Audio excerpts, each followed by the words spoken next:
ಅಜ್ಞಾನವೆಂಬ ತೊಟ್ಟಿಲೊಳಗೆ ಜ್ಞಾನವೆಂಬ ಶಿಶುವ ಮಲಗಿಸಿ ಸಕಲ ವೇದ ಶಾಸ್ತ್ರವೆಂಬ ನೆಣಕಟ್ಟಿ ಹಿಡಿದು ತೂಗಿ ಜೋಗುಳವ ಹಾಡುತ್ತಿದ್ದಾಳೆ ಭ್ರಾಂತಿಯೆಂಬ ತಾಯಿ.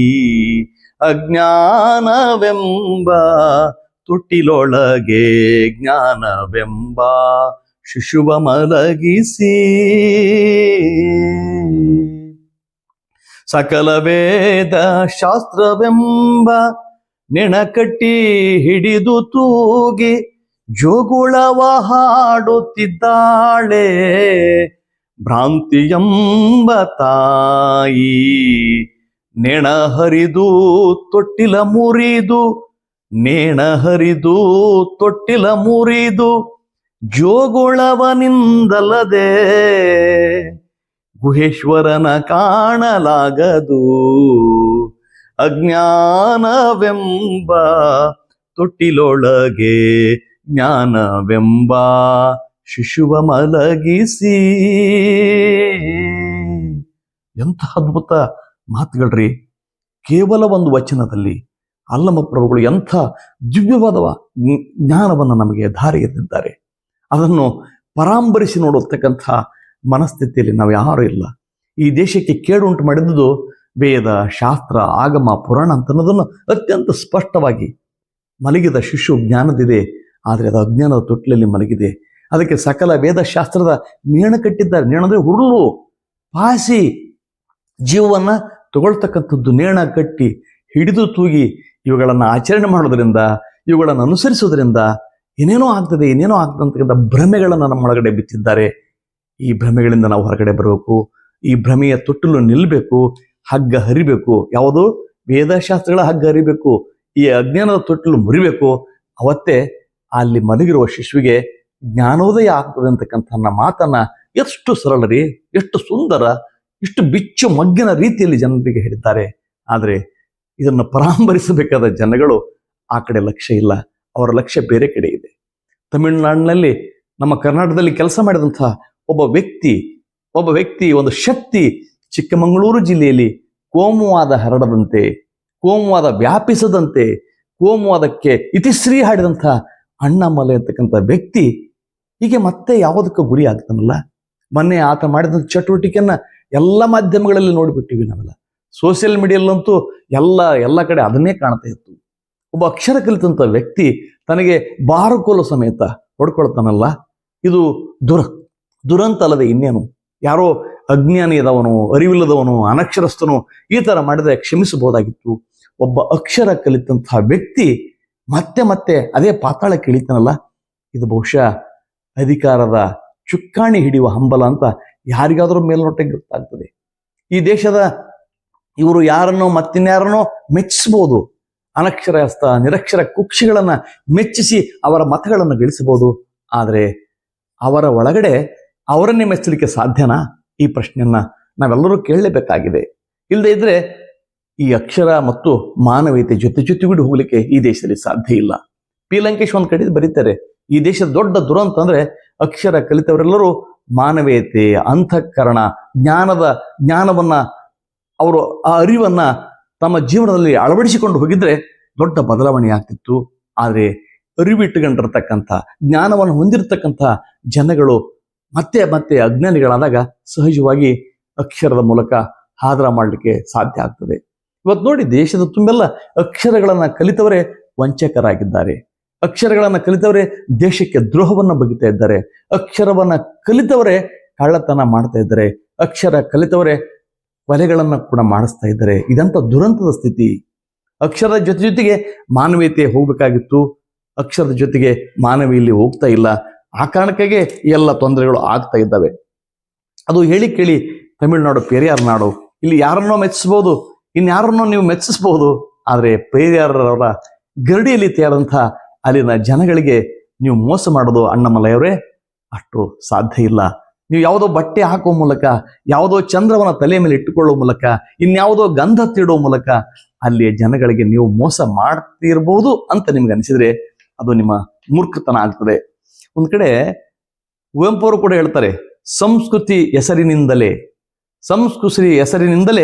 ಶ್ರೀಮಂತರೊಡ್ಡುವ ಬಲೆ ನಿಮಗೆ ಮೃತ್ಯು ಅಂತ ಹೇಳ್ತಾರೆ.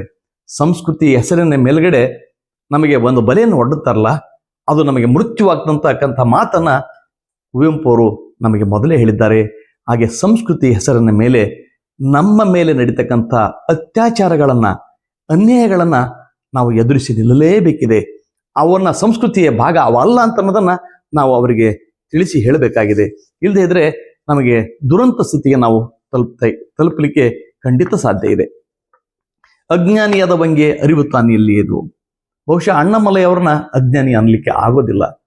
ಅಜ್ಞಾನಿ ಅಲ್ಲ, ಅರಿವಿದೆ, ಅರಿವಲ್ಲಿ ಆಚರಣೆಯಲ್ಲಿ ಬಂದಿಲ್ಲ. ಸುಜ್ಞಾನಿಯಾದವಂಗೆ ಮರಹು ತಾನಿಲ್ಲಿ ಅದು. ಈತ ಸುಜ್ಞಾನಿ ಕೂಡ ಇದ್ದಾನೆ, ಆದ್ರೆ ಮರಹು ಕೂಡ ಈತಗ ಆಕಸ್ಮಿಕವಾಗಿ ಬಂದಲ್ಲ, ಮುದ್ದಾಮಾಗಿ ಮರವಿನಂತೆ ನಟಿಸ್ತಾ ಇದ್ದಾನೆ. ನೀವು ಯಾರನ್ನೋ ಇನ್ಯಾರನ್ನೋ ಕ್ಷಮಿಸ್ಬೋದು, ಆದ್ರೆ ಅಕ್ಷರ ಕಲಿತು ಕೂಡ ನಾಟಕ ಮಾಡ್ತಾರಲ್ಲ, ಬನವಟಿ ಮಾಡ್ತಾರಲ್ಲ, ಇವ್ರನ್ನೇ ಖಂಡಿತವಾಗಿಯೂ ಕ್ಷಮಿಸಬಾರದು. ಇವರು ತುಂಬಾ ಅಪಾಯಕಾರಿಗಳು ಕೂಡ. ನಾನಾ ಆರೆಂಬರಿತವಂಗೆ ಇದ್ರೆ ಕೇಳಲುಂಟೆ, ನಾನು ಯಾರು ಅಂತ ಅರ್ಥ ಮಾಡಿದವನಿಗೆ ಯಾರು ಅಂತ ಕೇಳಲಿಕ್ಕೆ ಸಾಧ್ಯ ಇಲ್ಲ. ಭ್ರಾಂತಿಯ ಭ್ರಮೆಯೊಳಗೆ ಬಳಲುತ್ತಿರಲು ಮಾತಿನೊಳಗೆ ಅರಿವೆಂಬುದುಂಟೆ ಅಂತ ಅಲ್ಲಮ ಪ್ರಭುಗಳು ಒಂದು ಮಾತು ಹೇಳ್ತಾರೆ. ಇವ್ರನ್ನ ಭ್ರಾಂತಿಯ ಬಲೆಯೊಳಗೆ ಬಳಲ್ತಾ ಇಲ್ಲ, ಇವರು ಜನರಲ್ಲಿ ಭ್ರಾಂತಿಯನ್ನು ಉಂಟು ಮಾಡ್ತಾ ಇದ್ದಾರೆ, ಭ್ರಮೆಯನ್ನು ಉಂಟು ಮಾಡ್ತಿದ್ದಾರೆ. ಭ್ರಾಂತಿಯನ್ನ ಜನಗಳಲ್ಲಿ ಉಂಟು ಮಾಡಿ ಅದರ ಮೂಲಕ ತಾವು ಏನೋ ಹೊಡ್ಕೊಳ್ಬೇಕು, ಏನೋ ಪಡ್ಕೊಳ್ಬೇಕಂತಕ್ಕಂಥ ಆತುರದಲ್ಲಿ ಅವರಿದ್ದಾರೆ. ನಿಜಕ್ಕೂ ಇವರು ಜ್ಞಾನದ ಬಲದಿಂದ ಅಜ್ಞಾನದ ಕೇಡಾಗಬೇಕಾಗಿತ್ತು. ಇವರಲ್ಲಿ ಜ್ಞಾನ ಇದೆ, ಇವರೊಬ್ಬ ಅಧಿಕಾರಿಗಳಾಗಿದ್ರು ಮತ್ತು ದಕ್ಷ ಅಧಿಕಾರಿಗಳಾಗಿದ್ರು, ನಿಷ್ಪಕ್ಷಪಾತ ಅಧಿಕಾರಿಗಳಾಗಿದ್ರು. ಇಂಥ ಅಧಿಕಾರಿ ಕೆಟ್ಟ ಕೆಸರೊದ್ದೋದ್ರೆ ಏನ್ ಮಾಡೋದು? ಒಲೆ ಹತ್ತಿ ಉರಿದೊಡೆ ನಿಲ್ಲಬಹುದಲ್ಲದೆ, ಒಲೆ ಹತ್ತಿದ್ರೆ ಆರಿಸಬಹುದು, ದರೆ ಹತ್ತಿ ಉರಿದೊಡೆ ನಿಲ್ಲಬಹುದೇ? ಇಡೀ ಭೂಮಿ ಬೆಂಕಿ ಎತ್ತಿ ಬಿಟ್ರೆ ನಿಲ್ಲಕ್ಕೆ ಸಾಧ್ಯನಾ? ಏರಿ ನೀರೊಂಬಡೆ ಬೇಲಿ ಕೆಯಮೆವಡೆ. ಏರಿ ಹಾಕಿರತ್ತೆ ಒಡ್ಡಂದ್ರೆ ಅಲ್ಲಿ ಕೆರೆ ನೀರು ಇನ್ನೊಂದ್ ಕಡೆ ಹರಿದು ಹೋಗ್ಬಾರ್ದು ಅಂತ ಇಟ್ಟಿರ್ತೀವಿ. ಅದೇ ಏರಿನೇ ನೀರು ಕುಡಿಯಕ್ಕೆ ಶುರು ಮಾಡಿದ್ರೆ ಬೇಲಿ ಹಾಕಿರೋದು ಅದಕ್ಕೆ ಬೆಳೆಗಳ ಸಂರಕ್ಷಣೆ ಆಗ್ಲಿ ಅನ್ನುವ ಕಾರಣಕ್ಕಾಗಿ ಆ ಬೆಳೆಗಳನ್ನೇ ಬೇಲಿ ತಿಂದ್ಬಿಟ್ರೆ ತಾಯಿಯ ಮಲೆ ಹಾಲು ನಂಜಾಗಿ ಕೊಲ್ಲೋಡೆ. ತಾಯಿ ಅಂದ್ರೆ ಶ್ರೀರಕ್ಷೆ, ತಾಯಿ ಅಂದ್ರೆ ಜೀವದಾಯಿ. ಆ ತಾಯಿಯ ಮಲೆ ಹಾಲೆಲ್ಲ ನಂಜಾಗಿಬಿಟ್ರೆ ಇನ್ನಾರಿಗೆ ದುಡುಗನಯ್ಯ ಕೂಡಲ ಸಂಗಮ ದೇವ ಅಂತ ಬಸವಣ್ಣವರು 12ನೇ ಶತಮಾನದಲ್ಲಿ ಕೇಳ್ತಾರೆ. ಅಕ್ಷರ ಕಲಿತಂತ ಈ ಜನಗಳೇ ನಮಗೆ ಮೋಸ ಮಾಡ್ತಿದ್ರೆ ಎಲ್ಲಿಗೆ ಹೋಗೋದ್ರಿ ಇದೆಲ್ಲ? ಆದ್ರಿಂದ ನಾವು ಇವನು ಖಂಡ ತುಂಡವಾಗಿ ಖಂಡಿಸಲೇಬೇಕಾಗ್ತದೆ. ಜ್ಞಾನ ಕೆಲವರಿಗೆ ಇದನ್ನು ಕೂಡ ಅಮ್ಮುಗೆ ದೇವಯ್ಯ ಅಂತ ಒಬ್ಬ ವಚನಕಾರ ಇದನ್ನು ಕೂಡ ಬರೀತಾನೆ. ಜ್ಞಾನದಿಂದ ಅರಿದಡೆನಯ್ಯ. ಜ್ಞಾನ ಆಯ್ತು ಸರಿ, ಅರ್ಥ ಮಾಡಿಕೊಂಡು ಸರಿ, ಕ್ರಿಯೆಯನ್ನು ಆಚರಿಸದನ್ನಕ್ಕ ಜ್ಞಾನ ಬಂತು ಸರಿ, ಅದು ಕ್ರಿಯೆಯಲ್ಲಿ ಬರ್ಬೇಕಲ್ಲ. ಕ್ರಿಯೆ ಬರಲಂದ್ರ ಆ ಜ್ಞಾನವನ್ನು ತಗೊಂಡು ಏನ್ ಮಾಡೋದು? ನೆನೆದ ಮಾತ್ರದಲ್ಲಿ ಅಹುದೇ, ಕಾರ್ಯದಲ್ಲದೆ. ನೀವು ಮನಸ್ಸಿನಲ್ಲಿ ಏನೋ ದೇವರ ಧ್ಯಾನವನ್ನ ಮಾಡ್ಬೋದು, ಆದ್ರೂ ಅದರ ರೂಢಿಯಲ್ಲಿ ಬರದೇ ಇದ್ರೆ, ನೀವು ಅಕ್ಷರ ಕಲಿತದ್ದು ಅದು ನಿಮ್ಮ ನಡೆಯಲ್ಲಿ ಬರದಿದ್ರೆ ಏನ್ ಮಾಡ್ಬೇಕು ತಗೊಂಡು? ಕುರುಡ ಪಥವ ಕಾಣ. ಕುರುಡನಿಗೆ ದಾರಿ ಗೊತ್ತಿಲ್ಲ, ಎಳವ ನಡೆಯಲ್ಲರಿಯ. ಕುರುಡನಿಗೆ ಕಣ್ಣು ಕಾಣೋದಿಲ್ಲ, ಹಾಗಾಗಿ ಆತನಿಗೆ ಪಥ ಗೊತ್ತಿಲ್ಲ. ಹೆಳವ ಅವನಿಗೆ ಕಾಲೇ ಇಲ್ಲ, ಅವನಿಗೆ ನಡೆಯಕ್ಕೆ ಬರೋದಿಲ್ಲ. ಒಂದಿಲ್ಲದೆ ಮತ್ತೊಂದಿದ್ರೆ ಆಗದು. ಬರೀ ಜ್ಞಾನ ಮತ್ತು ಕ್ರಿಯೆ ಎರಡು ಜೊತೆಗಡೆ ಹೋಗ್ಬೇಕು. ನಿಮ್ಮಲ್ಲಿ ವಿದ್ಯೆ ಇದೆ, ವಿನಯ ಇರಬೇಕು. ವಿನಯದ ಜೊತೆಗೆ ವಿದ್ಯೆಯ ಅರ್ಥವಂತಿಕೆಯನ್ನ ನಿಮ್ಮ ಬದುಕಿನಲ್ಲಿ ನೀವು ತರಬೇಕು. ಆದರೆ ನೀವು ಅಣ್ಣಾಮಲೈಯವರೇ, ವಿದ್ಯೆ ಇದೆ, ಅರಿವಿದೆ, ಜ್ಞಾನ ಇದೆ, ಅದು ಏನಾಗ್ತಾ ಇದೆ ಅಂದ್ರೆ ನಿಮ್ಮ ನಡೆಯಲ್ಲಿ ಬರ್ತಾ ಇಲ್ಲ. ಇದು ನಿಮ್ಮನ್ನ ಗಮನಿಸುವಂಥ, ನಿಮ್ಮನ್ನ ನೋಡಿರ್ತಕ್ಕಂಥ ಜನಗಳಿಗೆ ನೀವು ಇಂಥದ್ದೇ ಪಾಠ ಕಲಿಸಲಿಕ್ಕೆ ಬಯಸ್ತೀರಾ? ಜ್ಞಾನವಿಲ್ಲದಿದ್ದರೆ ಕ್ರಿಯೆ ಜಡನು. ಜ್ಞಾನ ಇಲ್ಲದಿದ್ರೆ ಕ್ರಿಯೆ ಕೂಡ ಜಡ ಆಗ್ತದೆ, ಕ್ರಿಯೆ ಇಲ್ಲದಿದ್ರೆ ಜ್ಞಾನ ಜಡ ಆಗ್ತದೆ. ವಾಗ್ಜಾಲ ಭ್ರಾಂತು ಅಂತ ಹೇಳ್ತಾರೆ. ಕ್ರಿಯೆ ಇಲ್ಲ, ಬರೀ ಜ್ಞಾನ ಇದೆ, ಕ್ರಿಯೆ ಇಲ್ಲ ಅಂದ್ರೆ ಅದು ವಾಗ್ಜಾಲ, ಅದು ಭ್ರಾಂತಿ ಅಂತ ಹೇಳ್ತಾರೆ ಶರಣರು. ಇದು ಕಾರಣ ಸಿದ್ಧ ಸೋಮನಾಥ ಲಿಂಗವ ಕೊಡುವ ಶರಣಂಗೆ ಎರಡೂ ಬೇಕು. ಜ್ಞಾನ ಮತ್ತು ಕ್ರಿಯೆಗಳೆರಡೂ ಬೇಕಂತ ಅಮ್ಮುಗೆ ದೇವಯ್ಯನವರು 12ನೇ ಶತಮಾನದಲ್ಲಿ ಹೇಳಿದ್ದಾರೆ. ನೀವು ಇವನ್ನ ಅಳವಡಿಸಿಕೊಳ್ಳದಿದ್ರೆ ಹೇಗೆ ಅಂತ ಅನ್ನೋದು ನನ್ನ ಪ್ರಶ್ನೆ ಆಗಿದೆ. ನೀವು ಈ ತರ ಯಾಕೆ ಮಾಡ್ತಾ ಇದ್ರಿ ಅಂತ ನನಗೆ ಗೊತ್ತಿದೆ, ಆದ್ರೆ ಬಹಳಷ್ಟು ಜನರಿಗೆ ಗೊತ್ತಿಲ್ಲ. ಅಧಿಕಾರದ ದಾಹಕ್ಕಾಗಿ, ಕುರ್ಚಿಯ ಅಮಲಿಗಾಗಿ ಅಥವಾ ಪ್ರಸಿದ್ಧಿಯ ಅಮಲಿಗಾಗಿ ಇದನ್ನೆಲ್ಲ ಮಾಡ್ತಾ ಇದ್ರಿ. ನೀವು ಜನವನ್ನ ಹೊಂಡಕ್ಕೆ ಬೀಳಿಸ್ಬೇಕಂತಕ್ಕಂಥ ಒಂದು ಪ್ಲಾನ್ ಇಟ್ಕೊಂಡು ಪ್ರೀ ಪ್ಲಾನ್ ಈ ಕೆಲಸ ಮಾಡ್ತಾ ಇದ್ರಿ. ಈ ಪ್ರೀ ಪ್ಲಾನ್ ಇಂದ ನೀವು ಹೊರಗಡೆ ಬರ್ರಿ. ನಿಮ್ಮ ಬನಾವಟಿಗಳು, ನಿಮ್ಮ ನಡವಳಿಕೆಗಳು ಜನರಿಗೆ ಚಿಂತೆಗೀಡು ಮಾಡಿವೆ ಅಲ್ಲ, ಅವರನ್ನ ಮತ್ತೆ ಮತ್ತೆ ನೀವು ಕಂದಕ್ಕೆ ದೂಡುವ, ಮೌಢ್ಯಕ್ಕೆ ದೂಡುವ ಕೆಲಸವನ್ನು ಮಾಡ್ತಾ ಇದ್ದೀರಿ. ಇದು ನಿಜಕ್ಕೂ ಸಂವಿಧಾನ ವಿರೋಧಿಯಾದ ಕೃತ್ಯ. ಇದು ಡಾಕ್ಟರ್ BR ಅಂಬೇಡ್ಕರ್ ಅವರಿಗೆ ಮಾಡುವ ಅವಮಾನ.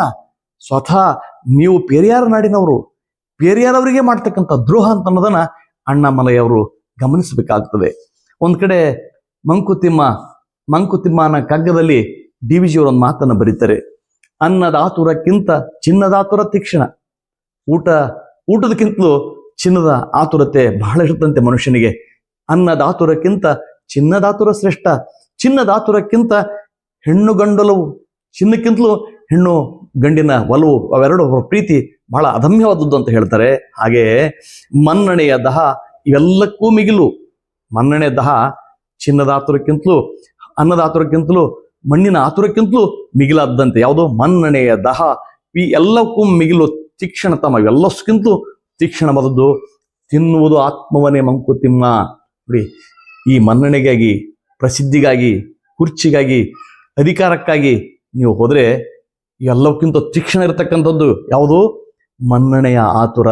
ನೀವು ಬಹುಶಃ ಮನ್ನಣೆಯ ಆತುರಕ್ಕೆ ಬಲಿ ಆಗ್ತಾ ಇದ್ರಿ. ನೀವು ಮನ್ನಣೆಯ ಆತುರಕ್ಕೆ ಬಲಿ ಆಗುವುದಲ್ಲದೆ ಬೇರೆ ಜನಗಳನ್ನ ಕೂಡ ಆ ಮನ್ನಣೆಯ ಆತುರಕ್ಕೆ ಕೆಡುತ್ತಾ ಇದ್ದೀರಿ. ಅದರಿಂದ ನೀವು ಹೊರಗಡೆ ಬನ್ನಿ. ಇದರ ಜೊತೆಗೆ ನಮ್ಮ ಕರ್ನಾಟಕದ ವಿಶ್ವ ಪ್ರಸನ್ನ ತೀರ್ಥ ಸ್ವಾಮೀಜಿ ಒಬ್ರು ಹೇಳಿದ್ರು, ಮಕ್ಕಳಿಗೆ ದೇವರ ಹೆಸರಿಡಿ ಅಂತ. ಅಬ್ಬಬ್ಬ, ಸ್ವಾಮೀಜಿಗಳೇ ನಿಮಗೆ ಶರಣು ಶರಣಾರ್ಥಿಗಳು. ದೇವರುಗಳು, ದೇವಾನುದೇವತೆಗಳು ಏನೇನು ಮಾಡಿವೆ, ಏನೇನು ಮಾಡಿದುವು ಅಂತ ಅನ್ನೋದನ್ನ ನೀವೇ ಚರಿತ್ರೆಯಲ್ಲಿ ಬರೆದಿಟ್ಟಿದ್ದಿರಲ್ಲ. ನಿಮ್ಮ ವಂಶಜರು ಬಹುಶಃ ಆ ಹೆಸರಿಡೋ ಮೂಲಕ ಆ ಕೃತ್ಯಗಳನ್ನ ನಾವು ಮಾಡಿದರೆ ನೀವು ಕ್ಷಮಿಸುತ್ತೀರಾ? ದೇವರ ಹೆಸರಿಡೋದು ಬೇಡ, ಒಳ್ಳೆಯ ಯೋಗ್ಯ ವ್ಯಕ್ತಿಯ ಹೆಸರಿಡಿ, ಅದರಲ್ಲಿ ಅನುಮಾನಗಳಿಲ್ಲ. ಬಹಳಷ್ಟು ಜನ ತಮ್ಮ ಜೀವನವನ್ನ ಬೇರೆಯವರಿಗಾಗಿ ಸಮರ್ಪಿಸಿಕೊಂಡು ಹೋಗಿದ್ದಾರೆ, ಸಮಾಜಕ್ಕೆ ಅರ್ಪಣೆಗೊಂಡಿದ್ದಾರೆ. ಹೆಂಡತಿ ಮಕ್ಕಳನ್ನ ಗಮನಿಸದೆ ಸಮಾಜಕ್ಕೆ ದುಡಿದಂತಹ ಬಹಳಷ್ಟು ಜನ ದಾರ್ಶನಿಕರು ನಮ್ಮ ನಾಡಿನಲ್ಲಿದ್ದಾರೆ. ಅವುಗಳನ್ನ ಹೆಸರಿಡಿ ಹೊರತಾಗಿ ದೇವರನ್ನ ಹೆಸರಿಡುವುದು ಬೇಡ ಅಂತ ದೇವರ ಹೆಸರಿನ ಮೇಲೆ ಇರ್ತಕ್ಕಂಥ ಮೌಢ್ಯ, ದೇವರ ಹೆಸರಿನ ಮೇಲೆ ಇರ್ತಕ್ಕಂಥ ಅಸ್ಪೃಶ್ಯತೆ, ದೇವರ ಹೆಸರಿನ ಮೇಲೆ ಇರ್ತಕ್ಕಂಥ ಈ ಅಣ್ಣಾಮಲೈ ಮಾಡಿದ್ರಲ್ಲ ಚಾಟಿ ಹೊಡ್ಕೊಳ್ಳೋದು, ಇಂಥ ಗೋವಾಬಾಜಿ ಕೆಲಸಗಳನ್ನು ಮಾಡೋದು ಬೇಡ ಅಂತ ಹೇಳ್ತಾ, ಇದುವರೆಗೆ ನನ್ನೊಂದಿಗೆ ಬಂದ ನಿಮ್ಮೆಲ್ಲರಿಗೂ ಗೌರವದ ಪ್ರೀತಿಯ ಶರಣಾರ್ಥಿಗಳು. ನಿಮ್ಮ ವಿಶ್ವಾರಾಧ್ಯ ಸತ್ಯಂಪೇಟೆ.